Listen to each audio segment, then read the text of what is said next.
ിലേക്ക് കോഴിക്കോട് ഈങ്ങാപ്പുഴയിൽ ഭാര്യ ഷിബിലയെ കൊല്ലാൻ ഭർത്താവ് യാസർ ഉപയോഗിച്ചത് 2 കത്തികളെന്ന് പോലീസ്.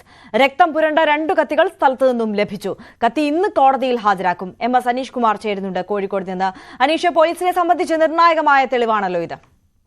തീർച്ചയായും പോലീസിനെ സംബന്ധിച്ച് നിർണായകവും അങ്ങേയറ്റവും ഞെട്ടിക്കുന്നതുമായ ഒരു വിവരം തന്നെയാണ് പുറത്തു വന്നിരിക്കുന്നത്. ഇത് കൃത്യം ചെയ്യാൻ ഉറച്ചു തന്നെയാണ് പ്രതി യാസർ ഷിബിലയുടെ വീട്ടിലേക്ക് വന്നത് എന്നാണ് നമുക്കിതിൽ നിന്നും വ്യക്തമാവുന്നത്. ഒപ്പം ഈ ഷിബിലയെ മാത്രം കൊല്ലാനാണോ അതോ ഷിബിലയുടെ പിതാവിനെയും വധിക്കുക എന്ന ലക്ഷ്യത്തോടു കൂടിയാണോ ഇയാൾ വന്നത് എന്ന സംശയമാണ് നമുക്കിപ്പോൾ വരുന്നത്. കാരണം ഒരാൾക്ക് നേരെ കത്തി പ്രയോഗിക്കുമ്പോൾ രണ്ടാമത് ഒരാൾക്ക് കൂടി നേരെ പ്രയോഗിക്കേണ്ടത്. അപ്പം 2 കത്തികൾ ഉപയോഗിച്ചാൽ ഇത് കാര്യങ്ങൾ എളുപ്പമാവും, അല്ലെങ്കിൽ 2 കത്തികൾ ഉപയോഗിച്ചാൽ ഫലപ്രദമായി ഈ കൊലപാതകം നടത്താൻ കഴിയൂ എന്നൊരു കണക്കൂട്ടലിലേക്ക് ഈ പ്രതി എത്തിയിരുന്നു എന്നൊരു സംശയമാണ് നമുക്ക് ഉള്ളത്. എന്തായാലും 2 പേർക്ക് പരിക്കേറ്റിട്ടുണ്ട്.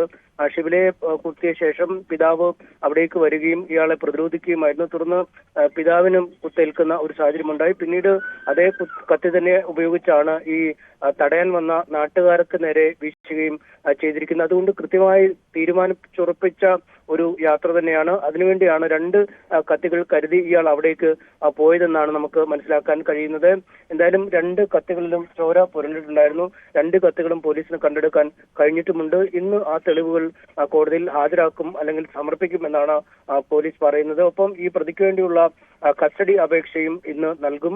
ഇതിന്മേൽ വാദം പൂർത്തിയായ ശേഷം തിങ്കളാഴ്ചയോടുകൂടി പ്രതിയെ കസ്റ്റഡി ലഭിക്കും. പിന്നീട് ഈ ഈങ്ങാപ്പുഴയിലെ വീട്ടിലടക്കം എത്തിച്ച് തെളിവെടുപ്പ് നടത്താൻ കഴിയുമെന്നും പോലീസ് കരുതുന്നു. എന്തായാലും ഈ കേസുമായി ബന്ധപ്പെട്ട് കഴിഞ്ഞ ദിവസം അറസ്റ്റിലായ യാസറിനെ കോടതിയിൽ ഹാജരാക്കുകയും 2 ആഴ്ചത്തേക്ക് റിമാൻഡ് ചെയ്യുകയും ചെയ്തിട്ടുണ്ട്.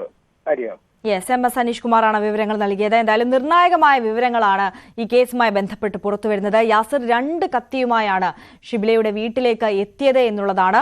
എന്തായാലും ആ കത്തികൾ പോലീസിന് ലഭിച്ചിട്ടുണ്ട്. നിർണായകമായ തെളിവാണ് ഈ കേസുമായി ബന്ധപ്പെട്ട് പോലീസിന് ലഭ്യമായിട്ടുള്ളത്. ഇന്ന് കസ്റ്റഡി അപേക്ഷ നൽകും. യാസറിനായി തിങ്കളാഴ്ചയോടെ കസ്റ്റഡിയിൽ ലഭിക്കും. തുടർന്ന് തെളിവെടുപ്പ് നടത്താനാകുമെന്നുള്ളതാണ് പോലീസിന്റെ പ്രതീക്ഷ.